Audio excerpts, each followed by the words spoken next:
ज्ञानतिमिरन्दस्य ज्ञानाञ्जनशलाकाय चक्षुरुन्मिलितं येन तस्मै श्रीगुरवे नमः। नमः ॐ विष्णुपादाय कृष्णप्रेष्ठाय भूतले श्रीमते भक्तिवेदान्तस्वामिति नामिने। नमस्ते सारस्वती देवे गौरवाणी प्रचारिणे निर्विशेष शून्यवादी पाश्चात्यदेशतारिणे। जय श्री कृष्ण चैतन्य प्रभु नित्यानंद श्री अद्वैत गदाधर श्रीवासादि गौरभक्तवृंद। हरे कृष्णा कृष्णा कृष्ण हरे हरे, हरे राम राम राम हरे हरे। जय श्री श्री राधा कृष्ण चंद्र की जय, कृष्ण बलराम की जय, निताय गौर जय, श्रीनिवास गोविंद की जय, प्रहलाद नरसिंहदेव की जय, विश्व गुरु शील प्रभुपाद की जय, समवेद भक्तवृंद की जय।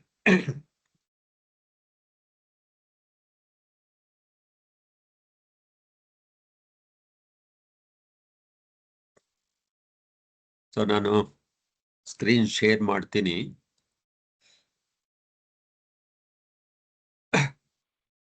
ಎಲ್ಲರಿಗೂ ಕಾಣ್ತಾ ಇದೆಯಲ್ಲ? ಹಾ Prabhu. Yeah, thank you. So last time ನಾವು ಇಲ್ಲಿವರೆಗೂ ನಿಲ್ಸಿದ್ದೀವಿ. ಸೊ ಇವಾಗ ಮುಂದುವರ್ಸೋಣ. ಆತ್ಮ ಸಾಕ್ಷಾತ್ಕಾರ ವಿಜ್ಞಾನ ಇಲ್ಲಿಂದ. ಸೊ ಮೈಕ್ ರಾಬಿನ್ಸನ್, ಓಹೋ ಹಾಗಾದರೆ ನಾನು ಕೃಷ್ಣ ಪ್ರಜ್ಞಾವಂತನಾದರೆ ಮುಂದಿನ ಜನ್ಮದಲ್ಲಿ ನಾಯಿಯಾಗಿ ಹುಟ್ಟಿ ಬರುವ ಭಯವಿಲ್ಲ ತಾನೆ? ಸೊ ಅವ್ರು ಕ್ವಶನ್ ಕೇಳ್ತಾ ಇದ್ದಾರೆ. ಯಾರು? Mike Robinson. ಓಹೋ ಹಾಗಾದ್ರೆ ನಾನು ಕೃಷ್ಣ ಪ್ರಜ್ಞಾನಂತನಾದರೆ ಮುಂದಿನ ಜನ್ಮದಲ್ಲಿ ನಾನು ನಾಯಿಯಾಗಿ ಜನ್ಮ ತಗೊಳ್ಳೋದಿಲ್ವಲ್ಲ ಅಂತ ಕೇಳ್ತಾ ಇದ್ದಾರೆ. ಅದಕ್ಕೆ ಪ್ರಭುಪಾದರು ಉತ್ತರ ಕೊಡ್ತಾರೆ. ಭಗವದ್ಗೀತಾದಲ್ಲಿ ಒಂದು ಶ್ಲೋಕ ಕೋಟ್ ಮಾಡಿ ಕೊಡ್ತಾ ಇದ್ದಾರೆ. ಇಲ್ಲ, ಭಕ್ತನನ್ನು ಜನ್ಮ ಕರ್ಮ ಚಮೆ ದಿವ್ಯಂ ಎಂಬ ಶ್ಲೋಕವನ್ನು ತೆಗೆಯಿರಿ. ಅವರು ಶಿಷ್ಯರಿಗೆ ಹೇಳ್ತಾ ಇದ್ದಾರೆ. ಸೊ ಇದು ಭಗವದ್ಗೀತೆಯಲ್ಲಿ ತುಂಬಾ ಫೇಮಸ್ ಶ್ಲೋಕ, ತುಂಬಾ ಮುಖ್ಯವಾದ ಶ್ಲೋಕ. 4ನೇ ಅಧ್ಯಾಯ 9ನೇ ಶ್ಲೋಕ. ಸೊ ಜನ್ಮ ಕರ್ಮ ಚಮೆ ದಿವ್ಯಂ ಏವಂ ಯೋ ವ್ಯಕ್ತಿ ತತ್ವತಃ ತ್ಯಕ್ತ್ವಾ ದೇಹಂ ಪುನರ್ಜನ್ಮ ನೈತಿ ಮಾಮೇತಿ ಸೋ ಅರ್ಜುನ. ಸೊ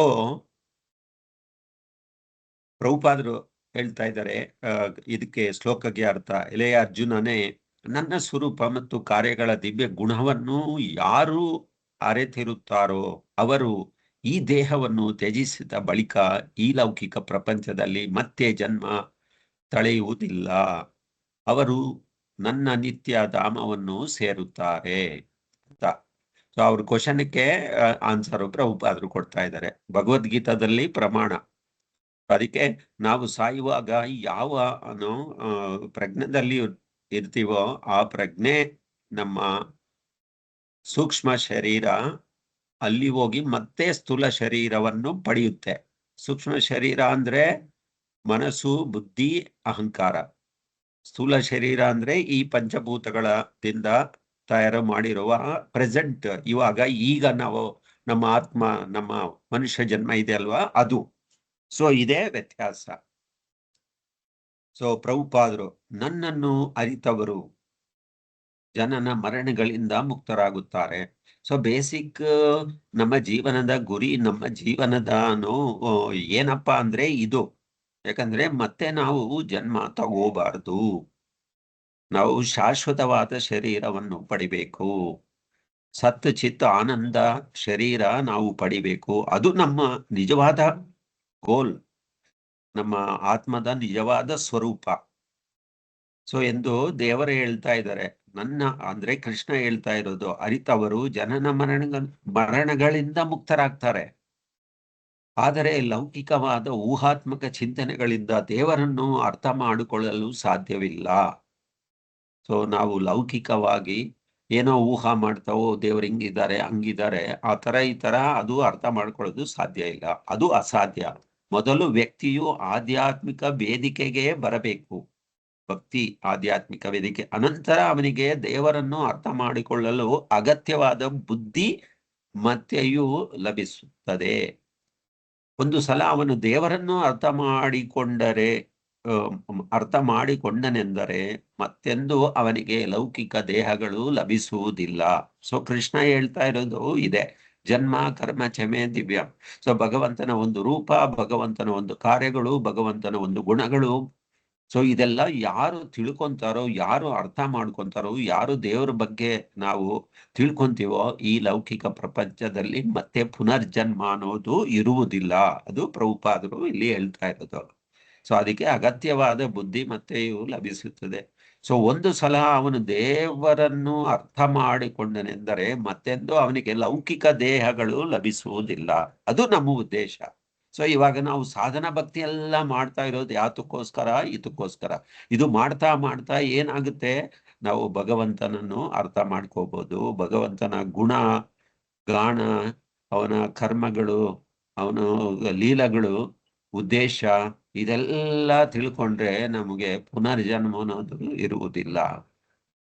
ಸೊ ಅವನು ಆವಾಗ ಭಗವದ್ಧಾಮಕ್ಕೆ ಹಿಂದಿರುಗುತ್ತಾನೆ, ಶಾಶ್ವತವಾಗಿ ನೆಲೆಸುತ್ತಾನೆ, ಮತ್ತೆಂದು ಅವನಿಗೆ ದೇಹಾಂತರವಿರುವುದಿಲ್ಲ.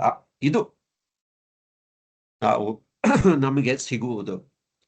ಮತ್ತೆ ಅವರು ಇನ್ನೊಂದು ಕ್ವಶನ್ ಕೇಳ್ತಾ ಇದ್ದಾರೆ ಮೈಕ್ ರಾಬಿನ್ಸನ್. ಸರಿ, ಗೊತ್ತಾಯ್ತು. ಈಗ ನೀವು 2 ಸಲ ನಿಮ್ಮ ಧರ್ಮಗ್ರಂಥಗಳಿಂದ ಓದಿದಿರಿ. ಈ ಗ್ರಂಥಗಳು ಎಲ್ಲಿಂದ ಬಂದವು? ಸಂಕ್ಷೇಪವಾಗಿ ಇದನ್ನು ವಿವರಿಸುತ್ತೀರಾ? ಯಾಕಂದ್ರೆ ಪ್ರಭುಪಾದರು ಧರ್ಮಗ್ರಂಥಗಳಿಂದ ಪ್ರಮಾಣ ತಗೊಂಡು ಅವರಿಗೆ ವಿವರಣೆ ಮಾಡಿದ್ರು. ಸೊ ಅವರು ಕೇಳ್ತಾ, ಈ ಗ್ರಂಥಗಳು ಎಲ್ಲಿಂದ ಬಂತು? ಸೊ ಅದು ವಿವರಣೆ ಮಾಡಿ ಅಂತ. ಯಾಕಂದ್ರೆ ನಮಗೂ ಬರುವ ಸಂಶಯ ಇದೆ.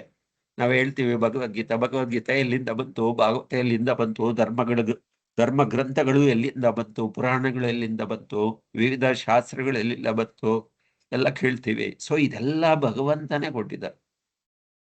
ಯಾಕಂದ್ರೆ ಧರ್ಮಂತು ಸಾಕ್ಷಾತ್ ಭಗವತ್ ಪ್ರಣೀತಂ ಅಂತ ಭಾಗವತದಲ್ಲಿ. ಯಾಕಂದ್ರೆ ಭಗವಂತನೇ ಹೇಳಿರೋದು ಧರ್ಮಗಳು, ಯಾರೂ ಅಲ್ಲ. ಸೊ ಆ ಧರ್ಮಗಳು ನಾವು ಅರ್ಥ ಮಾಡ್ಕೋಬೇಕು. ಸೊ ಅದಕ್ಕೆ ಅವರು ಎಲ್ಲಿಂದ ಬಂದವು ಅಂತ ಹೇಳ್ತಾರೆ. ಮುಂದೆ ಪ್ರಭುಪಾದರು ವಿವರಣೆ ಮಾಡ್ತಾರೆ. ಪ್ರಭುಪಾದರು ಹೇಳ್ತಾ ಇದ್ದಾರೆ ಎಲ್ಲಿಂದ ಬಂತು ಅಂತ. ನಮ್ಮ ಧರ್ಮ ಗ್ರಂಥಗಳು ವೈದಿಕ ಸಾಹಿತ್ಯದಿಂದ ಬಂದಿವೆ. ಈ ವೈದಿಕ ಸಾಹಿತ್ಯ ಸೃಷ್ಟಿಯ ಆದಿಯಲ್ಲೇ ಅಸ್ತಿತ್ವದಲ್ಲಿತ್ತು. ಯಾವುದಾದರೂ ಒಂದು ಉಪಕರಣವನ್ನು ಹೊಸದಾಗಿ ತಯಾರಿಸಿದಾಗ, ಉದಾಹರಣೆಗೆ ಈ ಧ್ವನಿವರ್ಧಕ, ಅದನ್ನು ಹೇಗೆ ಉಪಯೋಗಿಸಬೇಕೆಂದು ವಿವರಿಸುವ ಮಾಹಿತಿ ಪುಸ್ತಕ ಕೂಡ ಇರುತ್ತದೆ ಅಲ್ಲವೇ ಅಂದ. ಸೊ ಪ್ರಭುಪಾದರು ಈ ಧರ್ಮಗ್ರಂಥಗಳು ಹೇಗೆ ಬಂತವು? ವೈದಿಕ ಸಾಹಿತ್ಯದಿಂದ ಬಂದಿವೆ. ಈ ವೈದಿಕ ಸಾಹಿತ್ಯ ಸೃಷ್ಟಿ ಆದಿಯಲ್ಲಿ ಅಸ್ತಿತ್ವದಲ್ಲಿತ್ತು. ಸೊ ಅದಕ್ಕೆ ಪ್ರಭುಪಾದರು ಒಂದು ಉದಾಹರಣೆ, ಒಂದು ಉಪಕರಣ ಮೈಕ್. ಸೊ ಅದು ಧ್ವನಿವರ್ಧಕ, ಅದನ್ನು ಹೇಗೆ ಉಪಯೋಗಿಸಬೇಕೆಂದು ವಿವರಿಸುವ ಮಾಹಿತಿ ಪುಸ್ತಕ ಕೂಡ ಇರುತ್ತದಲ್ಲವೇ ಅಂತ ಅವರು ಪ್ರಭುಪಾದ. ಅದು ಪುಸ್ತಕ ಇರುತ್ತೆ. ಇವಾಗ ಯಾವುದಾದ್ರೂ ಒಂದು ವಸ್ತು ನಾವು ತಯಾರಿಸಬೇಕು ಅಂದ್ರೆ ಆ ವಸ್ತು ಜೊತೆಯಲ್ಲಿ ಒಂದು ಗೈಡ್ ಅಂದ್ರೆ ಒಂದು ಮ್ಯಾನ್ಯುವಲ್, ಒಂದು ಪುಸ್ತಕ ಅದು ಇರುತ್ತೆ. ಯಾವ ತರ ಅದನ್ನು ಆಪರೇಟ್ ಅಂದ್ರೆ ಉಪಯೋಗಿಸ್ಕೋಬೇಕು ಅನ್ನೋದು ಅದರಲ್ಲಿ ನಿಯಮಗಳೆಲ್ಲ ಕೊಟ್ಟಿರುತ್ತೆ. ಅದೇ ರೀತಿ ಪ್ರಭುಪಾದರು ಇಲ್ಲಿ ಉದಾಹರಣೆ ಕೊಟ್ಟು ಹೇಳ್ತಾ ಇದ್ದಾರೆ. ಮೈಕೆನ್ ರಾಬಿನ್, ಹೌದು ಇರುತ್ತದೆ. ಸೊ ಆ ಮಾಹಿತಿ ಪುಸ್ತಕ ಧ್ವನಿವರ್ಧಕದ ಸೃಷ್ಟಿಯೊಂದಿಗೆ ಬರುತ್ತದೆ. ಅದು ಸರಿ, ನಿಜ. ಹಾಗೆಯೇ ಈ ಬ್ರಹ್ಮಾಂಡ ಸೃಷ್ಟಿಯೊಂದಿಗೆ ಅದರೊಡನೆ ಹೇಗೆ ವ್ಯವಹರಿಸಬೇಕು ಎಂದು ವಿವರಿಸುವ ವೈದಿಕ ಸಾಹಿತ್ಯ ಬರುತ್ತದೆ. ಸೊ ಈ ಬ್ರಹ್ಮಾಂಡದ ಬಗ್ಗೆ ನಮಗೆ ತಿಳುವಳಿಕೆ ಬೇಕು ಅಂದ್ರೆ ಸೊ ಅದಕ್ಕೆ ವೈದಿಕ ಸಾಹಿತ್ಯ, ಧರ್ಮಗ್ರಂಥಗಳು ಬೇಕು. ಹೇಗೆ ಇದು ಸೃಷ್ಟಿಯಾಯಿತು? ಭಾಗವತದಲ್ಲೇ 2ನೇ ಸ್ಕಂದದಲ್ಲಿ, 3ನೇ ಸ್ಕಂದದಲ್ಲಿ ವಿವರಣವಾಗಿ ಕಪಿಲ ದೇವರು, ಸುಖದೇವ ಗೋಸ್ವಾಮಿ ಹೇಳ್ತಾ ಇರ್ತಾರೆ ಹೇಗೆ ಬಂತು, ನಾವು ಹೇಗೆ ಬಂತು, ನಾವು ಹೇಗೆ ಸೃಷ್ಟಿ ಆಗ್ತೀವಿ ಎಲ್ಲ ಕೊಟ್ಟಿದೆ. ಸೊ ಇದು ಶಾಸ್ತ್ರ ಪ್ರಮಾಣ, ಧರ್ಮಗ್ರಂಥಗಳ ಪ್ರಮಾಣ. ಸೊ ಅದಕ್ಕೆ ಪ್ರತಿಯೊಂದು ವಸ್ತುವಿಗೆ ಸೊ ಇದು ಬ್ರಹ್ಮಾಂಡ ಹೇಗೆ ಸೃಷ್ಟಿಯಾಯಿತು ಭಾಗವತದಲ್ಲಿ ಪೂರ್ತಿಯಾಗಿ ವಿವರಣವಾಗಿ ಕೊಟ್ಟಿದೆ. ಸೊ ಅದನ್ನು ನಾವು ತಿಳ್ಕೋಬೇಕಷ್ಟೇ. ಮತ್ತೆ ಹಾಗಾದ್ರೆ ಈ ಧರ್ಮಗ್ರಂಥಗಳು ಸೃಷ್ಟಿಯ ಆದಿಯಿಂದ ಅಸ್ತಿತ್ವದಲ್ಲಿವೆ. ಈಗ ನಾವು ಮತ್ತೊಂದು ವಿಷಯಕ್ಕೆ ಹೋಗೋಣ. ಆ ವಿಷಯದ ಬಗ್ಗೆ ನೀವು ತೀವ್ರವಾದ ಅಭಿಪ್ರಾಯಗಳನ್ನು ಇಟ್ಟುಕೊಂಡಿದ್ದೀರಿ ಎಂದುಕೊಂಡಿದ್ದೇನೆ. ಕೃಷ್ಣ ಪ್ರಜ್ಞೆ ಪಾಶ್ಚಾತ್ಯ ರಾಷ್ಟ್ರಗಳಲ್ಲಿ ಬೋಧಿಸಲಾಗುತ್ತಿರುವ ಇತರ ಪೌರಸ್ತ್ಯ ದರ್ಶನಗಳಿಗೂ ಇರುವ ಮುಖ್ಯ ವ್ಯತ್ಯಾಸವೇನು ಅಂತ. ಸೊ ಅವರು ಇನ್ನೊಂದು ವಿಷಯ ಕೇಳ್ತಾ ಇದ್ದಾರೆ. ಕೃಷ್ಣ ಪ್ರಜ್ಞೆ ಅಂದ್ರೆ ನಮ್ಮ ಇಸ್ಕಾನ್, ಕೃಷ್ಣ ಪ್ರಜ್ಞೆ ಸಂಸ್ಥೆ, ಆಮೇಲೆ ಪಾಶ್ಚಾತ್ಯ ರಾಷ್ಟ್ರಗಳಲ್ಲಿ ಬೋಧಿಸಲಾಗುತ್ತಿರುವ ಇತರ ಪೌರಸ್ತ್ಯ ದರ್ಶನಗಳಿಗೂ ಇರುವ ಮುಖ್ಯವಾದ ವ್ಯತ್ಯಾಸ ಕೇಳ್ತಾ ಇದ್ದಾರೆ. ಪ್ರಭುಪಾದರು ಹೇಳ್ತಾರೆ, ವ್ಯತ್ಯಾಸ ಇಷ್ಟೇ, ನಾವು ಮೂಲ ಧರ್ಮ ಗ್ರಂಥಗಳನ್ನು ಅನುಸರಿಸುತ್ತಿದ್ದೇವೆ, ಅವರು ತಮ್ಮದೇ ಆದ ಸಾಹಿತ್ಯವನ್ನು ಸೃಷ್ಟಿಸುತ್ತಿದ್ದಾರೆ, ಅದೇ ವ್ಯತ್ಯಾಸ. ಸೊ ಆಧ್ಯಾತ್ಮಿಕ ವಿಷಯಗಳ ಬಗ್ಗೆ ಏನಾದರೂ ಪ್ರಶ್ನೆ ಮೂಡಿದರೆ ನಾವು ಮೂಲ ಧರ್ಮ ಗ್ರಂಥಗಳನ್ನು ಪರಾಮರ್ಶಿಸಬೇಕೇ ವಿನಃ ಟಕ್ಕರು ಪ್ರಕಟಿಸಿದ ಸಾಹಿತ್ಯವಲ್ಲ. ಸೊ ಇದು ಎಲ್ಲದಕ್ಕೂ ಒಂದು ಮೂಲ ಬೇಕು. ನಾವು ಏನೇ ಮಾತಾಡಿದ್ರು ಅದು ಒಂದು ಪ್ರಮಾಣ ಬೇಕು. ಪ್ರಮಾಣದಿಂದ ನಾವು ತಿಳ್ಕೊಳ್ಬೇಕು. ಸೊ ಇವಾಗ ಪುನರ್ಜನ್ಮ ಹೇಗೆ ಪ್ರಭುಪಾದರು ಭಗವದ್ಗೀತಾದಲ್ಲಿ ಇರುವ ಒಂದು ಪ್ರಮಾಣ ಕೊಟ್ಟರು, ಅದೇ ರೀತಿ ಈ ಸೃಷ್ಟಿ ಹೇಗೆ ಆಯ್ತು ಶಾಸ್ತ್ರಗಳಲ್ಲಿದೆ. ಧರ್ಮಗಳು ಹೇಗೆ ಬಂತು, ಭಗವಂತ ಭಾಗವತದಲ್ಲೇ ಹೇಳಿದ್ದಾನೆ, ಇದು ನನ್ನ ಮುಖಾಂತರವಾಗಿ ಬಂದಿರುವ ಧರ್ಮ ಗ್ರಂಥಗಳು. ಲೈಕ್ ಭಗವದ್ಗೀತಾ, ಭಾಗವತ, ವೇದ ಮಹರ್ಷಿ ವೇದವ್ಯಾಸರು ಬರ್ದಿರೋದು. ಯಾರು? Is incarnation of Narayana. So ಈ ರೀತಿ ಸೊ ಎಲ್ಲ ಭಗವಂತನೇ ಕೊಟ್ಟಿರುವ ಧರ್ಮ ಗ್ರಂಥಗಳು. ಅದು ನಾವು ಸ್ಟಡಿ ಮಾಡಬೇಕು ಅಂತ ಸಾಹಿತ್ಯದಿಂದ. ಯಾಕಂದ್ರೆ ನಮ್ಮದೇ ನಾವು ಏನೋ ಊಹೆ ಮಾಡಿ ಏನೇನು ಬೇರೆ ಬೇರೆ ತರಹ ಎಷ್ಟೊಂದು ಗ್ರಂಥಗಳಿದೆ. ಅದೆಲ್ಲ ಅವರವರು ಇಚ್ಛೆಯಿಂದ ಬರೆದಿರೋದು. ಅವರು ಒಂದು ಮನೋಕಲ್ಪ, ಹೀಗಿರ್ಬೋದು ಹಾಗಿರ್ಬೋದು ಅಂತಹ ಸ್ವಯಂ. ಯಾಕಂದ್ರೆ ನಾವು ಧರ್ಮ ಗ್ರಂಥಗಳು ಪಡಿಬೇಕು ಅಂದ್ರೆ ಯಾವುದೇ ವ್ಯಕ್ತಿ, ಯಾವುದೇ ಒಂದು ಆತ್ಮ ಈ 4 ದೋಷಗಳಿಂದ ದೂರ ಇರಬೇಕು. ಯಾವುದೋ 4 ದೋಷಗಳು? ಭ್ರಮದಲ್ಲಿ ಇರ್ತೀವಿ, ಆಮೇಲೆ ಮಾಯಕ್ಕೊಳಗಾಗ್ತೀವಿ, ತಪ್ಪುಗಳು ಮಾಡ್ತಾ ಇರ್ತೀವಿ, ಆಮೇಲೆ ನಮ್ಮ ಇಂದ್ರಿಯಗಳು ಅಪರಿಪೂರ್ಣ. ಸೊ ಈ 4 ದೋಷದಿಂದ ದೂರ ಇರುವ ವ್ಯಕ್ತಿ ಯಾವುದಾದರೂ ಅವರು ಕೊಡುವ ಒಂದು ವಾಣಿ, ಒಂದು ಶಬ್ದ, ಒಂದು ಏನೇ ಅವರು ನಮಗೆ ಬೋಧನೆ ಮಾಡಿದ್ರು ಅದು ನಿಜವಾಗಿ ಸತ್ಯ. ಸೊ ಈ 4 ನಿಯಮಗಳು ಇದೆ ಅಲ್ವಾ, ನಾನು ಹೇಳ್ದೆ ಅಲ್ವಾ, ಮಾಯಕ್ಕೊಳಗಾಗೋದು, ಇದು ಯಾರು, ಅದು ಓನ್ಲಿ ಬದ್ಧಾತ್ಮರಿಗೆ ಮಾತ್ರ ಅನುಸರಿಸುತ್ತೆ. ಈ 4 ನಿಯಮಗಳಿಂದ ಆಚೆ ಇರುವ ವ್ಯಕ್ತಿ ಅವನು ಮುಕ್ತಾತ್ಮ. ಲೈಕ್ ಗುರು, ಸ್ಪಿರಿಚುವಲ್ ಮಾಸ್ಟರ್, ಗುರುಗಳು. ಸೊ ಅವರು ಈ 4 ನಿಯಮಗಳಿಗೆ ಅವರು ಒಳಗಾಗುವುದಿಲ್ಲ. ಸೊ ಆ ರೀತಿ ಸೊ ಈ ಧರ್ಮ ಗ್ರಂಥಗಳು ಕೊಡುವ, ನಾವು ಮಾತಾಡುವ, ಅವರಿಂದ ಪಡುವ ನಿಯಮಗಳು, ಸೊ ಇದೆಲ್ಲ ದೂರ ಇರಬೇಕು. ಸೊ ಅದರಿಂದ ಅದಕ್ಕೆ ಪ್ರಭುಪಾದರು ಹೇಳ್ತಾರೆ, ಆಧ್ಯಾತ್ಮಿಕ ವಿಷಯಗಳ ಬಗ್ಗೆ ಏನಾದರೂ ಪ್ರಶ್ನೆ ಮೂಡಿದರೆ ನಾವು ಮೂಲ ಗ್ರಂಥಗಳನ್ನು ಪರಾಮರ್ಶಿಸಬೇಕೇ ವಿನಃ ಪ್ರಕಟಿತ ಸಾಹಿತ್ಯವನ್ನಲ್ಲ. ಏನೋ ನಾವು ಸೃಷ್ಟಿ ಮಾಡಿರ್ತೀವಿ ಆ ಗ್ರಂಥ ಈ ಗ್ರಂಥ ಅಂತ, ಅದಲ್ಲ. ಮೂಲ ಗ್ರಂಥ ಅಂದ್ರೆ ಅವರು ಬರೆದಿರೋದು ಯಾರು? ಭಗವಂತನ ಭಕ್ತರು. ಭಗವಂತನೇ ಸ್ವಯಂ ಭಕ್ತ ರೂಪದಲ್ಲಿ ಬಂದು ನಮಗೆ ಕೊಟ್ಟಿರ್ತಾರೆ. ಯಾಕಂದ್ರೆ ಅವರು ಈ 4 ದೋಷಗಳಿಂದ ದೂರ ಆಗಿರ್ತಾರೆ. ಸೊ ಅದು. ಮತ್ತೆ ಅವರು ಹರೇ ಕೃಷ್ಣ ಮಂತ್ರ ಜಪದ ವಿಷಯವನ್ನು ತಿಳಿಸಿ. ಶೀಲ ಪ್ರಭುಪಾದರು ವಿಶೇಷವಾಗಿ ಈ ಯುಗದಲ್ಲಿ ಜನರು ಆಧ್ಯಾತ್ಮಿಕ ಜ್ಞಾನವನ್ನು ಬಹಳ ಸುಲಭವಾಗಿ ಅರಿತುಕೊಳ್ಳಲಾದಷ್ಟು ಮಂದಮತಿಗಳಾಗಿರುವಾಗ ಪರಿಶುದ್ಧರಾಗಲು ಅತ್ಯಂತ ಸುಲಭವಾದ ಮಾರ್ಗವೆಂದರೆ ಹರೇ ಕೃಷ್ಣ ಮಂತ್ರ ಜಪ. ಹರೇ ಕೃಷ್ಣ ಮಂತ್ರವನ್ನು ಜಪಿಸಿದರೆ ವ್ಯಕ್ತಿಯ ಬುದ್ಧಿಯು ಪರಿಶುದ್ಧವಾಗುತ್ತದೆ, ಅನಂತರ ಅವನು ಆಧ್ಯಾತ್ಮಿಕ ವಿಷಯಗಳನ್ನು ಅರಿತುಕೊಳ್ಳಲು ಸಮರ್ಥನಾಗುತ್ತಾನೆ. ಪ್ರಭುಪಾದ್ರೆ ಎಷ್ಟು ಚೆನ್ನಾಗಿ ಹೇಳಿದ್ದಾರೆ. ಇವಾಗೆಲ್ಲ ನಾವು ಏನೇನೋ ಮಾತಾಡಿದ್ದೀವಿ, ಇದೆಲ್ಲ ಅಷ್ಟು ಸುಲಭವಾಗಿ, ಎಕ್ಸ್ಪೆಷಲಿ ಆಧ್ಯಾತ್ಮಿಕ ವಿಷಯಗಳ ಬಗ್ಗೆ ನಾವು ಏನಾದ್ರೂ ಮಾತಾಡಿದ್ರೆ ಅದನ್ನು ಅರ್ಥ ಮಾಡ್ಕೋಬೇಕು ಅಂದ್ರೆ ಫಸ್ಟ್ ನಾವು ಶುದ್ಧರಾಗ್ಬೇಕು. ಲೈಕ್ ಪ್ರಭುಪಾದ್ರೆ ಹೇಳ್ತಾರೆ, ಭಗವಂತನ ಒಂದು ನಾಮ ಆಗಲಿ, ಭಗವಂತನ ಒಂದು ರೂಪ ಆಗಲಿ, ಭಗವಂತನ ಒಂದು ಗುಣ ಆಗಲಿ, ಭಗವಂತನ ಒಂದು ಕರ್ಮಗಳಾಗಲಿ, ಅದು ತಿಳ್ಕೋಬೇಕು ಅಂದ್ರೆ ಮೊದಲು ನಮ್ಗೆ ಒಂದು ಅರ್ಹತೆ ಬೇಕು. ಸೊ ಅರ್ಹತೆ ಪ್ರಭುಪಾದರು ಇಲ್ಲಿ ಹೇಳ್ತಾರೆ. ವಿಶೇಷವಾಗಿ ಈ ಯುಗದಲ್ಲಿ ಆಧ್ಯಾತ್ಮಿಕ ಜ್ಞಾನವನ್ನು ತಿಳ್ಕೊಳ್ಳೋದು ಬಹಳ ಬಹಳ ಕಷ್ಟ, ಅಷ್ಟು ಸುಲಭ ಅಲ್ಲ. ಯಾಕಂದ್ರೆ ಪ್ರಭುಪಾದರು ಹೇಳ್ತಾರೆ, ನಾವು ಮಂದಮತಿಗಳಾಗಿರುವಾಗ, ಆಮೇಲೆ ಅಶುದ್ಧ, ನಮ್ಮ ಹೃದಯ ಅಶುದ್ಧವಾಗಿದೆ, ನಮ್ಮ ಮನಸ್ಸು ಅಶುದ್ಧವಾಗಿದೆ.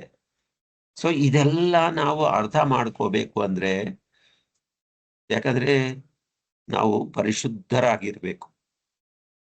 ಸೊ ಅದು ಆ ಪರಿಶುದ್ಧತೆ ಬರಬೇಕು ಅಂದ್ರೆ ಪ್ರಭುಪಾದರು ಇಲ್ಲಿ ಹೇಳ್ತಾ ಇದ್ದಾರೆ, ಅತ್ಯಂತ ಸುಲಭವಾದ ಮಾರ್ಗ ಏನಪ್ಪಾ ಅಂದ್ರೆ ಹರೇ ಕೃಷ್ಣ ಮಂತ್ರ ಜಪ.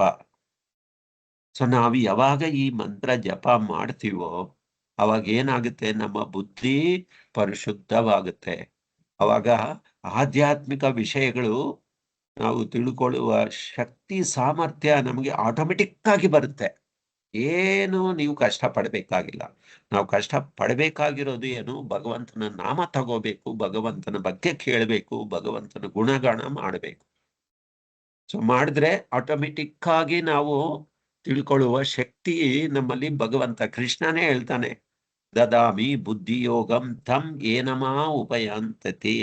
ಯಾವಾಗ ತೇಷಾಂ ಸತತ ಯುಕ್ತಾನಾಂ ಸತತಂ ಕೀರ್ತಯಂತೋ ಮಾಂ ಸದಾ ಕೀರ್ತನೀಯ ಸದಾ ಹರಿ. ಸೊ ಇದೆಲ್ಲ ಮಾಡುವಾಗ ಏನಾಗುತ್ತೆ, ನಾವು ಪರಿಶುದ್ಧರಾಗ್ತೀವಿ. ಆ ಪರಿಶುದ್ಧತೆಯಿಂದ, ಆ ಪರಿಶುದ್ಧತೆ ಮನಸ್ಸಿಂದ, ಆ ಹೃದಯ ಪರಿಶುದ್ಧತೆ ಇರುವಾಗ ಯಾವುದೇ ಆಧ್ಯಾತ್ಮಿಕ ವಿಷಯಗಳು ಅರಿತುಕೊಳ್ಳಲು ನಾವು ಅರ್ಹರಾಗ್ತೀವಿ, ಸಮರ್ಥರಾಗ್ತೀವಿ. ಅಷ್ಟುವರೆಗೂ ನಾವು ಎಷ್ಟೇ ಹೇಳಿದ್ರು, ಯಾಕಂದ್ರೆ ಇವಾಗ ನಾವು ಇರುವ ರೋಗಗ್ರಸ್ತದಲ್ಲಿದ್ದೇವೆ. ಆ ರೋಗಗ್ರಸ್ತ ಏನು, ನಮ್ಮಲ್ಲಿ ಕಲ್ಮಶ ತುಂಬಿಕೊಂಡಿದೆ ಮನಸ್ಸಲ್ಲಿ, ಹೃದಯದಲ್ಲಿ. ಆ ಕಲ್ಮಶದಿಂದ ನಾವು ದೂರ ಆಗಬೇಕು. ಅದಾಗಬೇಕು ಅಂದ್ರೆ ಈ ಹರೇ ಕೃಷ್ಣ ಮಂತ್ರ ಜಪಿಸಿದರೆ ವ್ಯಕ್ತಿಯು ಬುದ್ಧಿಯು ಪರಿಶುದ್ಧವಾಗುತ್ತದೆ, ಹೃದಯ ಪರಿಶುದ್ಧವಾಗುತ್ತದೆ. ಮತ್ತೆ ನಿಮ್ಮ ಕಾರ್ಯಗಳಿಗೆ ಹೇಗೆ ಮಾರ್ಗದರ್ಶನ ದೊರೆಯುತ್ತದೆ? ಪ್ರಭುಪಾದರು ಹೇಳ್ತಾ ಇದ್ದಾರೆ, ವೈದಿಕ ಸಾಹಿತ್ಯದಿಂದ ನಾವು ಮಾರ್ಗದರ್ಶನ ಪಡೆಯುತ್ತವೆ.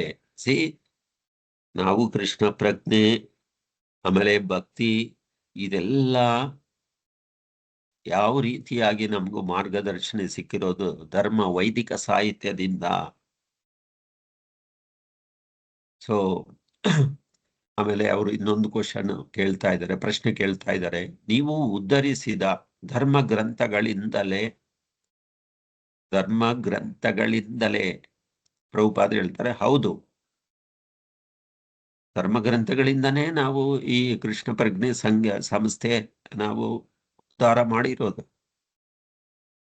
ಸೊ ಪ್ರಭುಪಾದರು ಹೇಳ್ತಾರೆ, ಹೌದು, ಅದೆಲ್ಲವೂ ಧರ್ಮ ಗ್ರಂಥಗಳಲ್ಲಿವೆ, ನಾವು ಅದನ್ನು ಇಂಗ್ಲಿಷ್ನಲ್ಲಿ ವಿವರಿಸುತ್ತಿದ್ದೇವೆ ಅಷ್ಟೇ, ಆದರೆ ನಾವು ಹೊಸದಾಗಿ ಏನನ್ನೂ ತಯಾರಿಸುತ್ತಿಲ್ಲ. ಸೊ ಪ್ರಭುಪಾದರು ಯಾವುದೋ ಹೊಸದಾಗಿ, ಪ್ರಭುಪಾದರು ಈ ಇಸ್ಕಾನ್ ಸಂಸ್ಥೆ ಮಾಡುವಾಗ ಅವ್ರು ಯಾವುದೋ ಅವರ ಸ್ವಂತದಿಂದ ಏನು ಅವರು ತಯಾರಿ ಮಾಡಿ ನಮ್ಗೆ ಕೊಟ್ಟಿಲ್ಲ.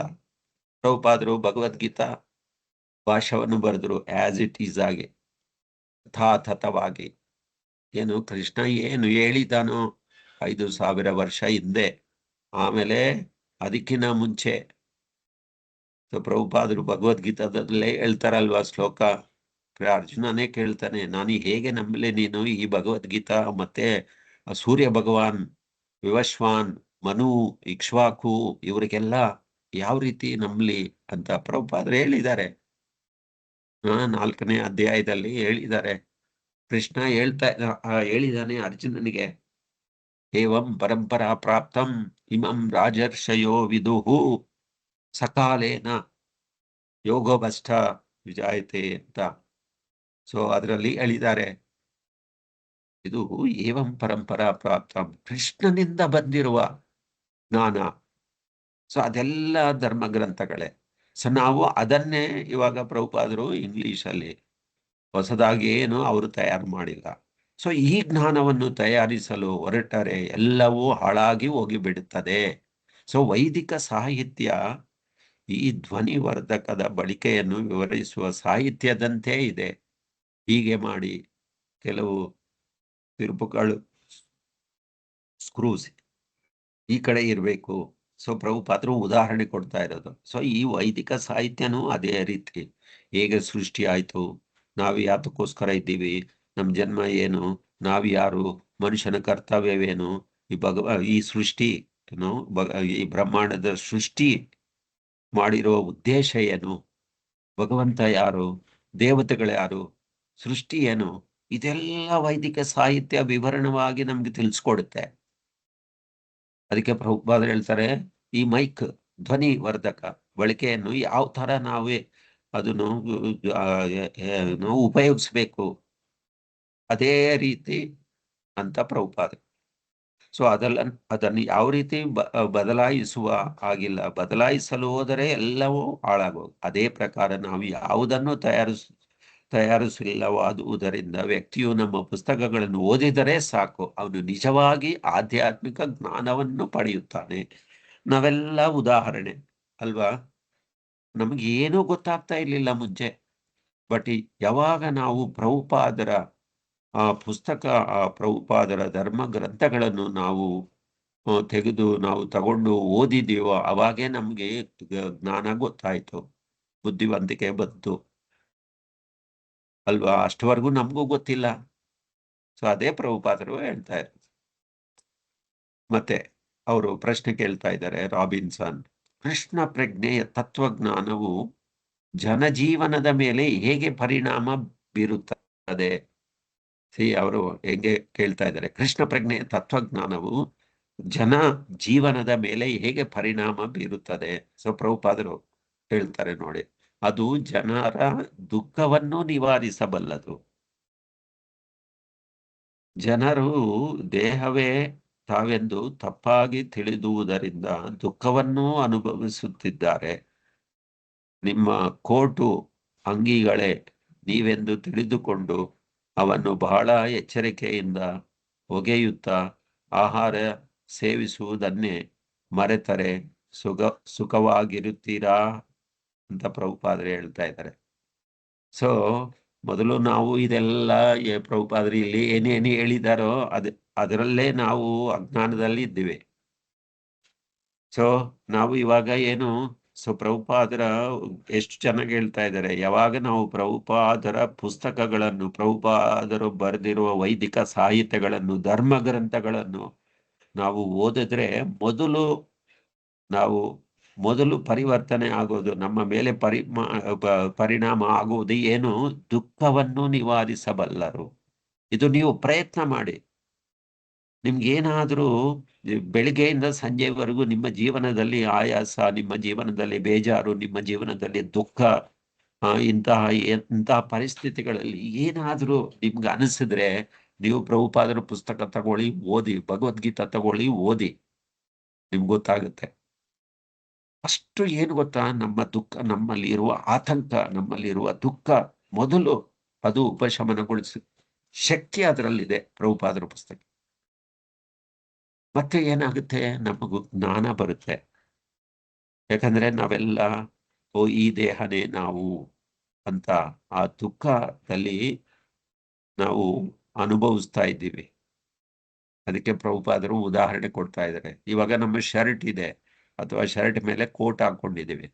ಸೊ ಪ್ರತಿ ದಿವಸ ಏನ್ ಮಾಡ್ತಾ ಇದ್ದೀವಿ, ಅದು ವಾಶ್ ಮಾಡ್ತಾನೇ ಇದ್ದೀವಿ, ಚೆನ್ನಾಗಿ ವಾಶ್ ಮಾಡ್ತೀವಿ, ಹಾಕೋತೀವಿ. ಆದ್ರೆ ನಾವು ಒಳಗಡೆ ಈ ಶರೀರ ಉಳಿಸ್ಕೋಬೇಕು ಅಂದ್ರೆ ಏನು, ಆಹಾರ ಕೊಡ್ಬೇಕು.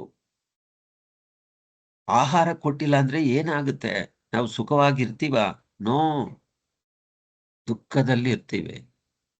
ಸೊ ಇಲ್ಲಿ ಪ್ರಭುಪಾದರು ಹೇಳೋ ವಿಷಯ ಅರ್ಥ ಏನು ಗೊತ್ತಾ?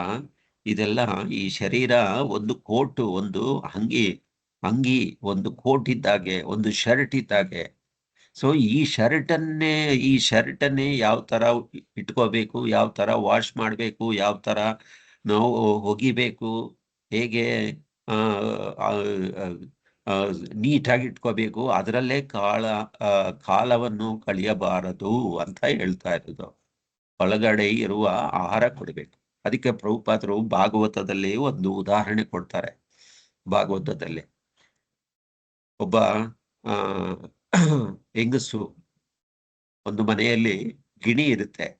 ಆ ಗಿಣಿ ಒಳ್ಳೆ ಕೇಜ್ ಅಂದ್ರೆ ಒಂದು ಬಾಕ್ಸ್ ತರ ಒಂದು ಕೇಜು ಮಾಡ್ತಾಳೆ ಆ ಗಿಣಿಗೆ. ಸೊ ಏನ್ ಮಾಡ್ತಾಳೆ ಆ ಹೆಂಗಸು? ಪ್ರತಿದಿನ ಆ ಕೇಜು, ಆ ಬಾಕ್ಸ್ ಇದೆ ಅಲ್ವಾ, ಸೊ ಬಾಕ್ಸ್ ಒಳಗಡೆ ಈ ಪಕ್ಷಿ, ಪ್ಯಾರೆಟ್, ಗಿಣಿ ಇದೆ. ಬಟ್ ಅದು ಏನಾಗ್ತಾ ಇದೆ, ಇವಮ್ಮ ಪ್ರತಿ ದಿವಸ ಓನ್ಲಿ ಆ ಬಾಕ್ಸ್, ಆ ಕೇಜನ್ನೇ ಕ್ಲೀನ್ ಮಾಡ್ತಾ ಇರ್ತಾಳೆ, ಪ್ರತಿದಿನ ನೋಡ್ತಾ ಇರ್ತಾಳೆ.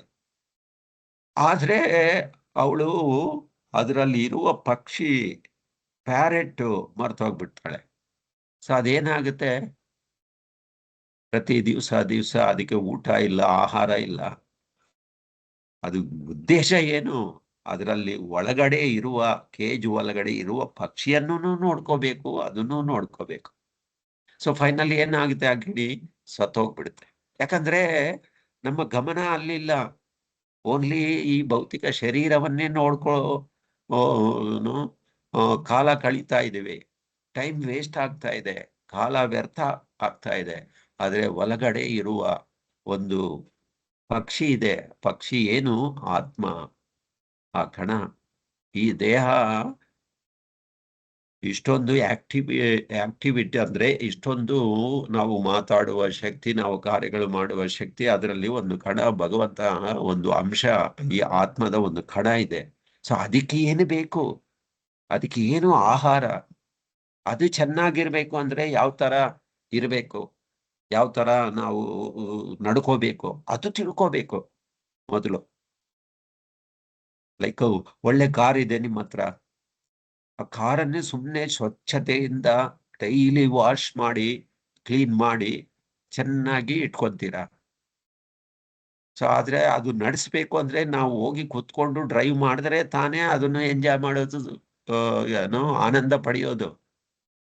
ಆದ್ರೆ ಡ್ರೈವರೇ ಇಲ್ಲ ಅಂದ್ರೆ ಆ ಕಾರನ್ನು ನಾವು ಯಾವ ತರ ಉಪಯೋಗಿಸ್ಕೋಬೇಕು, ಯಾವ ತರ ಆನಂದ ಪಡಿಬೇಕು, ವೇಸ್ಟ್. ಸೊ ಅದೇ ರೀತಿ ನಾವು ಈ ದೇಹದಲ್ಲಿ ಇರುವ ಒಂದು ಆತ್ಮ ಇದೆ. ಆ ಆತ್ಮವನ್ನು ನಾವು ನೋಡ್ಬೇಕು. ಆತ್ಮಕ್ಕೆ ಆಹಾರ ಏನು ಅಂತ ತಿಳ್ಕೋಬೇಕು. ಅದೇ ಭಗವಂತನ ನಾಮ. ಪುಸ್ತಕಗಳು, ಧರ್ಮ ಗ್ರಂಥಗಳಿಂದ ಹೇಳಿರುವ ನಿಯಮಗಳನ್ನು ಪಾಲನೆ ಮಾಡಬೇಕು, ತಿಳ್ಕೋಬೇಕು. ಅದಕ್ಕೂ ಆಹಾರ, ಊಟ ಕೊಡ್ಬೇಕು. ಅದಕ್ಕೆ ಶಾಸ್ತ್ರ ಹೇಳುತ್ತೆ, ಏನ್ ಹೇಳುತ್ತೆ, ನಾವು ಆತ್ಮಕ್ಕೆ ಊಟ ಏನು? ಭಗವಂತನ ನಾಮ, ಲೀಲಾ, ಭಗವಂತನ ಸೇವಾ, ಭಗವಂತನ ಪ್ರಸಾದ, ಭಗವಂತನ ದರ್ಶನ, ಭಕ್ತರ ಸಹವಾಸ, ಇದೆಲ್ಲ ಆತ್ಮಕ್ಕೆ ಕೊಡುವ ಶಕ್ತಿ. ಇವಾಗ ನಾವು ಆಹಾರ ಕೊಟ್ರೆ ದೇಹಕ್ಕೆ ಶಕ್ತಿ ಬರುತ್ತೆ. ಆತ್ಮಕ್ಕೆ ಶಕ್ತಿ ಏನು? ಭಗವಂತನ ನಾಮ. ಔಷಧಿ ಕ್ಷೋತ್ರ ಮನೋಭಿರಾಮ. ಆ ಔಷಧಿ, ಆತ್ಮಕ್ಕೆ ಔಷಧಿ ಏನು? ಕೃಷ್ಣನ ಒಂದು ನಾಮ. ಸೊ ಅದು.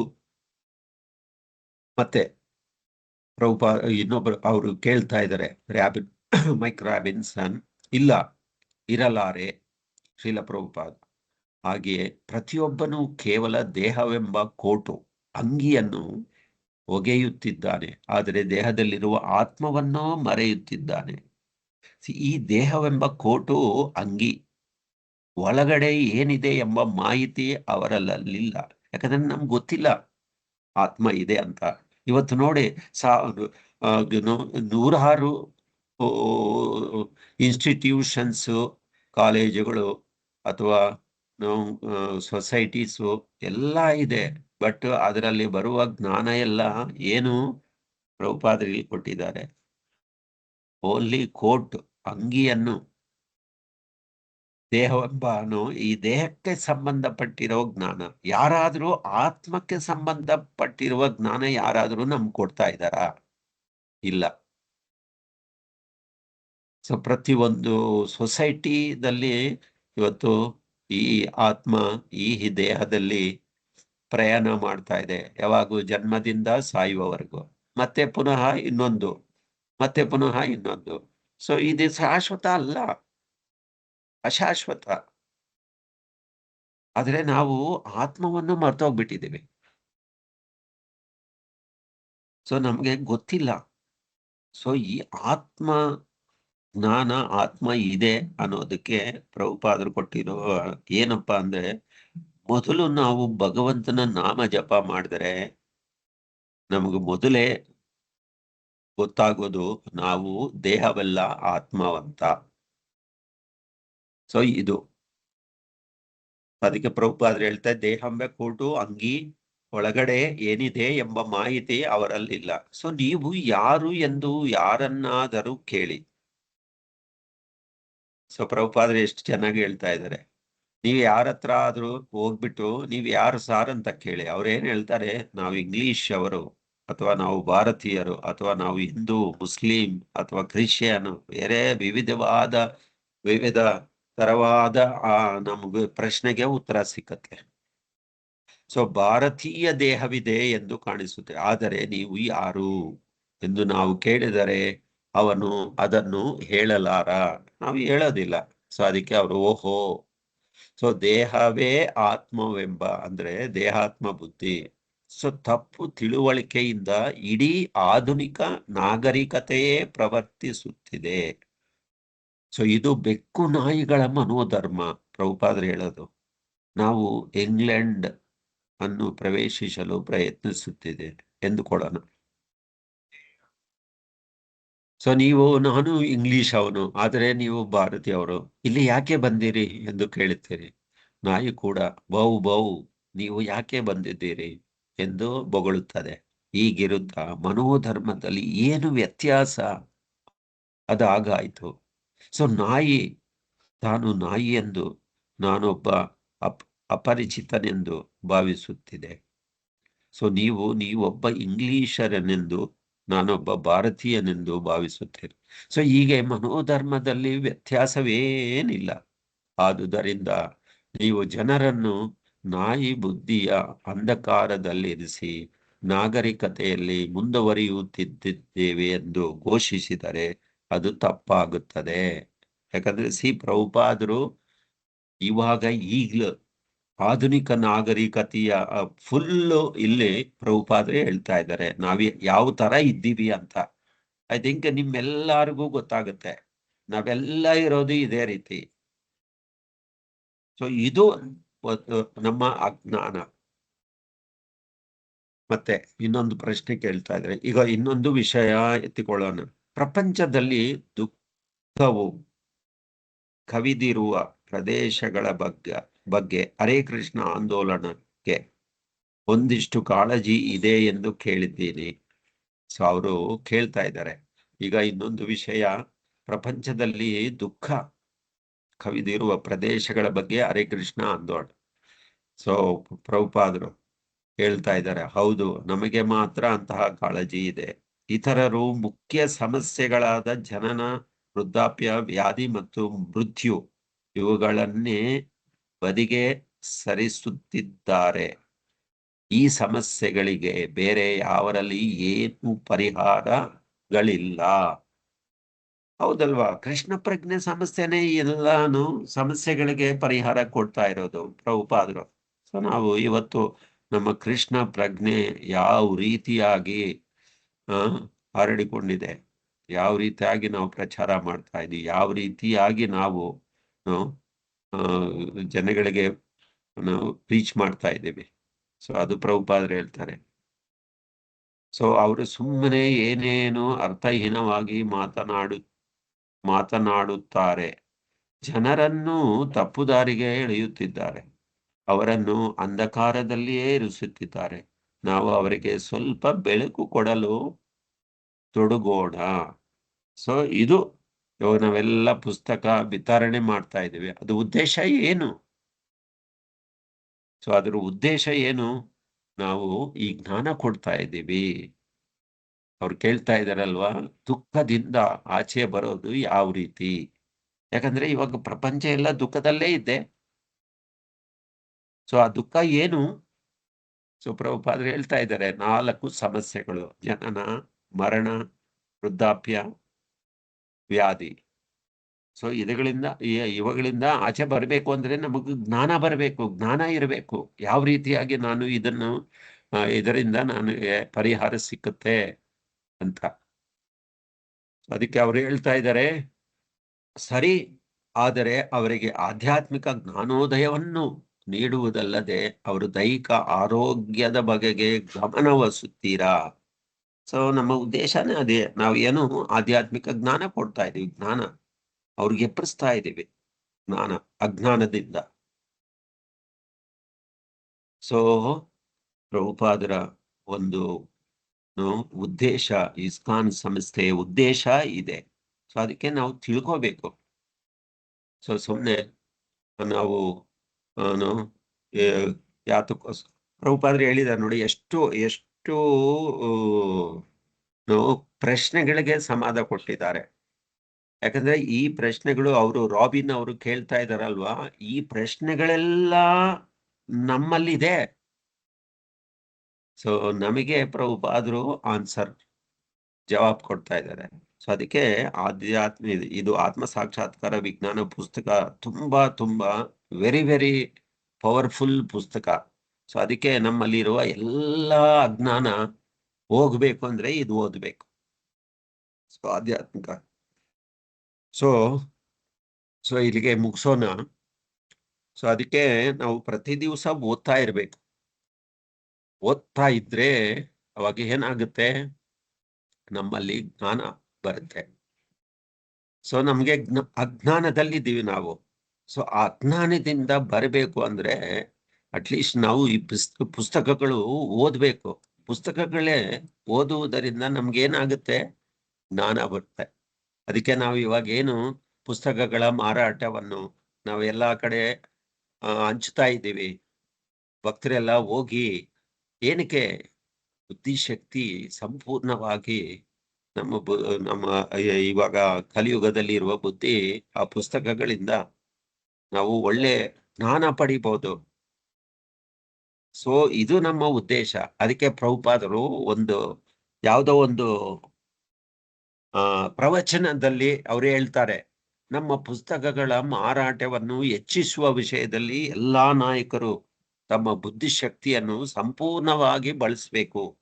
ನಾವು ಯಾವಾಗಲೂ ಪ್ರಭುಪಾದರು ಹೇಳ್ತಾರೆ, ನಾನು ಯಾವಾಗ್ಲೂ ಹೇಳೋದು ಇದೆ, ಕೇವಲ ಪುಸ್ತಕ ವಿತರಣೆ. ಅವಾಗ ಏನು ಎಲ್ಲಾ ಅಗತ್ಯಗಳು, ನಮ್ಮಲ್ಲಿರೋ ಎಲ್ಲಾ ಸಮಸ್ಯೆಗಳಿಗೆ ಒಂದು ಪರಿಹಾರ. ಬಾಂಬೆದಲ್ಲಿ ಅವ್ರು ಕೊಡೋದು ಒಂದು ಪ್ರವಚನದಲ್ಲಿ ಪ್ರಭುಪಾದರು ಹೇಳ್ತಾರೆ. ಇನ್ನೊಂದು ಕಡೆ ಯಾರೋ ಒಬ್ರು ಡಿವೋಟಿಗೆ, ನಮ್ಮ ಪುಸ್ತಕಗಳು ಎಲ್ಲೆಲ್ಲಿ ವಿತರಣೆ ಮಾಡ್ತಾ ಇದೀವೋ ಅಲ್ಲಿ ನಮ್ಮ ಚಳವಳಿ ದೃಢವಾದ ಅಡಿಪಾಯದ ಮೇಲೆ ಸ್ಥಾಪಿತವಾಗಿರುತ್ತದೆ ಅಂತ. ಯಾಕಂದ್ರೆ ಪ್ರಭುಪಾದ ಪುಸ್ತಕಗಳು, ಪ್ರಭುಪಾದರ ಮ್ಯಾಗಝಿನ್ಸು ನಾವು ಎಷ್ಟು ಚೆನ್ನಾಗಿ ಬೇರೆಯವರಿಗೆ ಕೊಡ್ತೀವೋ, ಸೊ ಅವಾಗ ಏನು ಮನುಷ್ಯ ಜೀವನ ಬದಲಾವಣೆ ಆಗುತ್ತೆ, ಅವರಲ್ಲಿ ಸಂತೋಷ ಆನಂದ ಬೆಳೆಯುತ್ತೆ. ಸೊ ಅದಕ್ಕೆ ನಾವು ಹೆಚ್ಚಾಗಿ ಪುಸ್ತಕಗಳು ಮಾರಾಟ ಮಾಡಬೇಕು. ಸೊ ನಮ್ಮಲ್ಲಿರುವ ಕೃಷ್ಣ ಚೈತನ್ಯ ಅಭಿವೃದ್ಧಿ ಆಗುತ್ತೆ. ಯಾಕಂದ್ರೆ ಈ ಮಾನವ ಜನ್ಮ ಲಾಭವನ್ನು ಹೇಗೆ ಪರಮ ಸಿದ್ಧಿಯನ್ನು ತಲುಪಿಸ್ಬೇಕು ಅನ್ನೋ ಒಂದು ದೃಢ ಮಾಹಿತಿ ನಮ್ಗೆ ಕೊಡುತ್ತೆ. ಸೊ ಅದಕ್ಕೆ ಪುಸ್ತಕಗಳು ವಿತರಣೆ ಮಾಡಬೇಕು. ನಾವು ಪ್ರಭುಪಾದರು ಒತ್ತಿ ಹೇಳ್ತಾರೆ, ನೀವು ಹೆಚ್ಚಾಗಿ ವಿತರಣೆ ಮಾಡಿ.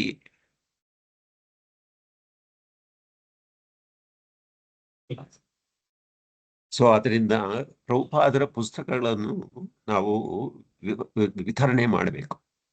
ಆಮೇಲೆ ಒಂದು ಕಡೆ ಪ್ರಭುಪಾದರು ಹೇಳ್ತಾರೆ, ಒಬ್ರು ಪತ್ರ ಬರೀತಾರೆ ಅವರಿಗೆ, ಪುಸ್ತಕ ವಿತರಣೆಯನ್ನು ನಾವು ಹೆಚ್ಚಿಸುವುದು ಅಂದ್ರೆ ಪ್ರಭುಪಾದರಿಗೆ, ಎಕ್ಸ್ಪ್ರೆಸ್ಲಿ ವಿಶೇಷವಾಗಿ ಪ್ರಭುಪಾದರಿಗೆ ಉತ್ತೇಜನಕಾರಿಯಾಗಿದೆ. ಅದೇ ನಮ್ಮ ಪ್ರಧಾನ ಕಾರ್ಯ. ಸೊ ಈ ದಿವ್ಯ ಸಾಹಿತ್ಯಗಳನ್ನು ಜಗತ್ತಿನಾದ್ಯಂತ ಸಮೃದ್ಧವಾಗಿ ವಿತರಿಸುವುದು. ಯಾಕಂದ್ರೆ ಪುಸ್ತಕ ವಿತರಣೆಗೆ ನೀವು ಪರಿಚಯಿಸಿದ ವಿಧಾನಗಳು ನನಗೆ ಬಹಳ ಇಷ್ಟವಾಗಿವೆ ಮತ್ತು ಸಂಪೂರ್ಣವಾಗಿ ಅನುಮೋದಿತವಾಗಿವೆ. ಜನರನ್ನು ಒಂದು ಪುಸ್ತಕ ಸ್ವೀಕರಿಸಲು ಪ್ರೇರೇಪಿಸಲು ನಾವು ಏನೇ ಮಾಡಿದರೂ ಅದು ಒಳ್ಳೆಯದೆ. ನಾವು ವಿಧಾನಕ್ಕಿಂತ ಫಲಿತಾಂಶದಿಂದ ವಿಷಯವನ್ನು ಮೌಲ್ಯ ಮಾಪನ ಮಾಡುತ್ತೇವೆ. ಆದರೆ ಅದೇ ಸಮಯದಲ್ಲಿ ಯಾರನ್ನು ಕಿರಿಕಿರಿ ಮಾಡಬಾರದು. ಮೋಸ ಮಾಡುವುದರಿಂದ ಅಥವಾ ನಂತರ ಬಯಲಾಗುವ ದೊಡ್ಡ ಸುಳ್ಳುಗಳನ್ನು ಹೇಳುವುದರಿಂದ ಯಾರು ನಿರಾಶೆ ಉಂಟ ಮಾಡಬಾರದು. ಸೊ ಈ ರೀತಿ ಪುಸ್ತಕಗಳನ್ನು ವಿತರಣೆ ಮಾಡಬೇಕು. ಸೊ ಅದಕ್ಕೆ ಇಂತಹ ಪುಸ್ತಕಗಳೆಲ್ಲ ನಾವು ಪ್ರಭುಪಾದರ ಪುಸ್ತಕಗಳು ತುಂಬಾ ವೆರಿ ಇಂಪಾರ್ಟೆಂಟ್. ಅದಕ್ಕೆ ಓದಬೇಕು ಪ್ರತಿ ದಿವಸ. ನಮ್ಮ ಜೀವನ ಸಾರ್ಥಕ ಮಾಡಿಕೊಂಡು ನಾವು ಬೇರೆಯವರಿಗೆ ಸಹಾಯ ಮಾಡಬೇಕು. ಸೊ ಇವಾಗ ಈ ಮಂತ್ 2 ತಿಂಗಳ ಸಮಯದಲ್ಲಿ ನಾವೆಲ್ಲ ಪುಸ್ತಕಗಳು ವಿತರಣೆ ಮಾಡ್ತಾ ಇದ್ದೀವಿ. ಸೊ ದಯವಿಟ್ಟು ನೀವು ಇದರಲ್ಲಿ ಭಾಗವಹಿಸಿ ಬೇರೆಯವರಿಗೆ ಸಹಾಯ ಮಾಡಿ. ಯಾಕಂದ್ರೆ ಪ್ರಭುಪಾದರು ಹೇಳ್ತಾ ಇದ್ದಾರಲ್ವಾ, ಅವರು ಮೈಕ್ ರಾಬಿನ್ ಅವ್ರು ಏನ್ ಹೇಳ್ತಾ ಇದ್ದಾರೆ, ನಮ್ಮ ಕೃಷ್ಣ ಚೈತನ್ಯ ಉದ್ದೇಶ ಏನು? ಬೇರೆಯವ್ರಿಗೆ ಉಪಕಾರ ಮಾಡಬಹುದು. ಸೊ ಇದು ಓಕೆ. ಥ್ಯಾಂಕ್ ಯು ಶ್ರೀಲ ಪ್ರಭುಪಾದಕಿ. ನಾವು ಮುಂದಿನ ವಾರದಲ್ಲಿ ಭೇಟಿ ಆಗೋಣ. ಹರೇ ಕೃಷ್ಣ. ಹರೇ ಕೃಷ್ಣ ಪ್ರಭು. ಹರೇ ಕೃಷ್ಣ.